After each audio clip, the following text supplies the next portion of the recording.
नमस्कार दोस्तों, हम जे कृष्णमूर्ति की book first and last freedom का हिंदी अनुवाद प्रथम और अंतिम मुक्ति पढ़ रहे थे, जिसका आज हम प्रश्न उत्तर के भाग में से 11वें प्रश्न को पढ़ेंगे, जो कि है भय के ऊपर। कृष्णमूर्ति से किसी ने पूछा, मेरे सभी क्रियाकलाप भय से प्रभावित हैं, इस भय से छुटकारा कैसे हो? कृष्णमूर्ति, भय से हमारा क्या अभिप्राय है? भय किसका? भय कई तरह के हो सकते हैं और हमें हर भय का विश्लेषण करने की आवश्यकता नहीं है, लेकिन हम देख सकते हैं कि भय तभी अस्तित्व में आता है जब हम संबंधों को पूरी तरह समझ नहीं पाते। संबंध केवल हमारे और अन्य लोगों के बीच ही नहीं होता, बल्कि हमारे और प्रकृति के बीच, हमारे और संपत्ति के बीच, हमारे और विचारों के बीच भी होता है। जब तक संबंध को पूरी तरह से समझ नहीं लिया जाता, भय होगा ही। जीवन संबंध है। होने का अर्थ है संबंधित होना, तथा संबंध के बिना जीवन है ही नहीं। अलगाव में किसी का भी अस्तित्व संभव नहीं है। जब तक मन अलगाव की तलाश करता है, भय तो होना ही है। भय कोई अमूर्तता या कल्पना नहीं है, यह किसी न किसी बात के बारे में ही होता है। प्रश्न है कि भय से छुटकारा कैसे पाएं? सबसे पहली बात, यदि आप किसी चीज़ पर काबू पाना चाहते हैं तो इसका अर्थ है कि उसे आपको बार बार जीतना पड़ेगा। किसी भी समस्या को पूरी तरह से काबू नहीं किया जा सकता, जीता नहीं जा सकता। आप उसे समझ सकते हैं, जीत नहीं सकते। ये दोनों प्रक्रियाएं बिल्कुल अलग हैं। जीतने की प्रक्रिया और अधिक दुविधा और अधिक भय की ओर ले जाती है। प्रतिरोध करना, काबू करना, किसी समस्या से लड़ाई करना अथवा उसके खिलाफ सुरक्षा तंत्र खड़ा करना और अधिक संघर्ष पैदा करना है।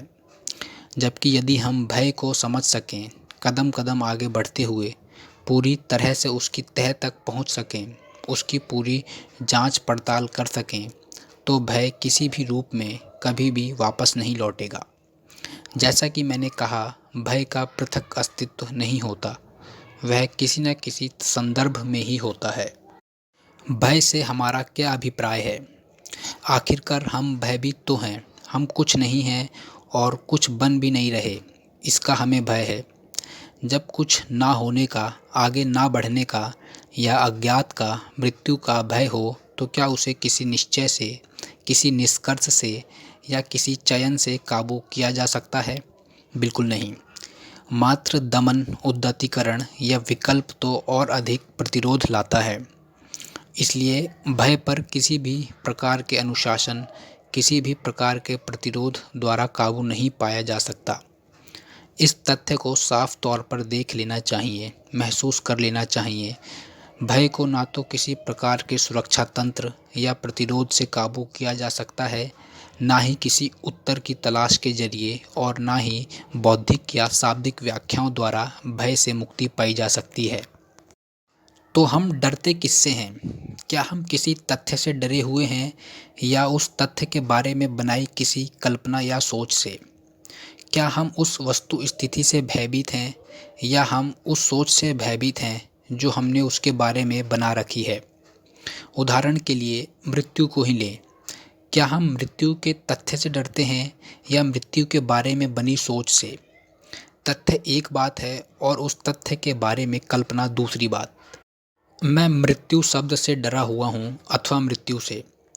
चूँकि मैं उस शब्द से, उस विचार से भयभीत हूँ, इसलिए मैं कभी तथ्य को नहीं समझ पाता। मैं कभी तथ्य की ओर नहीं देखता। मैं कभी तथ्य से प्रत्यक्ष संबंध नहीं बना पाता। जब मेरी तथ्य के साथ पूर्ण घनिष्ठता होती है, तब भय नहीं होता। जब मैं तथ्य के घनिष्ठ संपर्क में नहीं आता, तब भय होता है। और तथ्य से ऐसा संपर्क तब तक नहीं हो सकता जब तक तथ्य के बारे में हमारे पास कोई विचार, कोई मत, कोई धारणा मौजूद है। इसलिए मुझे इस बारे में एकदम स्पष्ट होना होगा कि मैं उस शब्द को, उस विचार से भयभीत हूँ या फिर तथ्य से। यदि मैं तथ्य का सीधा सामना करता हूँ तो उसके बारे में समझने वाली कोई बात नहीं है, बस तथ्य है और मैं उससे निपट सकता हूँ। यदि मैं शब्द से भयभीत हूँ तो मुझे उस शब्द को समझना होगा। शब्द में, नाम में क्या निहित है, इसकी पूरी प्रक्रिया में जाना होगा। उदाहरण के लिए, कोई अकेलेपन की कसक से, उसकी पीड़ा से भयभीत है। निश्चित रूप से यह भय इसलिए है क्योंकि उसने वास्तव में कभी अकेलेपन को देखा नहीं है, उससे पूर्ण घनिष्ठता नहीं महसूस की है। जिस क्षण कोई अकेलेपन के तथ्य के प्रति पूरी तरह खुला, अवरोध रहित होता है, तो वह समझ जाता है कि यह क्या है। लेकिन उसने पिछली जानकारी के आधार पर अकेलेपन के बारे में कोई विचार, कोई मत बना रखा होता है। तथ्य के बारे में यह विचार, यह मत, यह पिछली जानकारी ही भय पैदा करती है। स्पष्ट ही भय किसी तथ्य को कोई नाम, कोई शब्द देने का नतीजा है। उस तथ्य की पहचान के रूप में किसी प्रतीक को प्रक्षेपित करने का परिणाम है।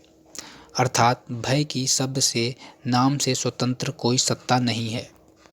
मान लीजिए कि अकेलेपन के संदर्भ में मेरी एक प्रतिक्रिया है। जैसे कि मैं कहता हूँ कि मैं कुछ नहीं होने से भयभीत हूँ। तो क्या मैं इस तथ्य से भयभीत हूँ, या यह भय इसलिए उपजा है कि मेरे पास उस तथ्य के बारे में पहले से ही जानकारी है। जानकारी जो कि शब्द है, प्रतीक है, छवि है।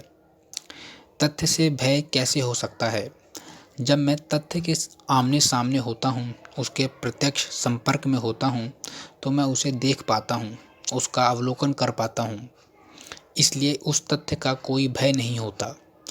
भय का कारण है तथ्य के बारे में मेरी आशंका कि तथ्य जाने कैसा हो, जाने क्या कर डाले।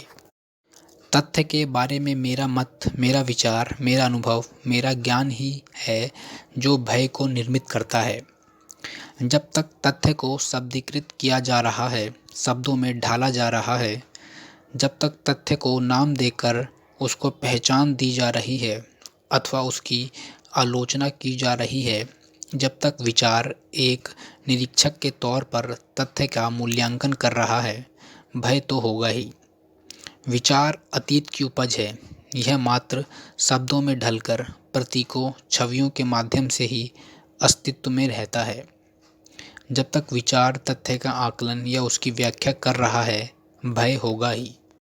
इस प्रकार मन ही भय बुनता है। मन यानी सोचने की प्रक्रिया। विचार है शब्दीकरण या शब्दबद्ध करना। आप शब्दों के बिना, प्रतीकों व छवियों के बिना सोच नहीं सकते। इन छवियों को, जो कि पिछली जानकारी तथा मन की आशंकाएं हैं, तथ्य पर प्रक्षेपित, आरोपित किया जाता है और इस सब से भय जन्म लेता है। भय से मुक्ति तभी होती है जब मन तथ्य को बिना अनुदित किए, बिना उसे कोई नाम या लेबल दिए देख पाने में समर्थ होता है। यह बहुत कठिन है क्योंकि हमारे भीतर जो भावनाएं, प्रतिक्रियाएं, दुश्चिंताएं उठती हैं, तुरंत मन द्वारा उनसे पहचान जोड़ ली जाती है और उन्हें कोई शब्द दे दिया जाता है। ईर्ष्या की भावना उस शब्द से पहचानी जाने लगती है।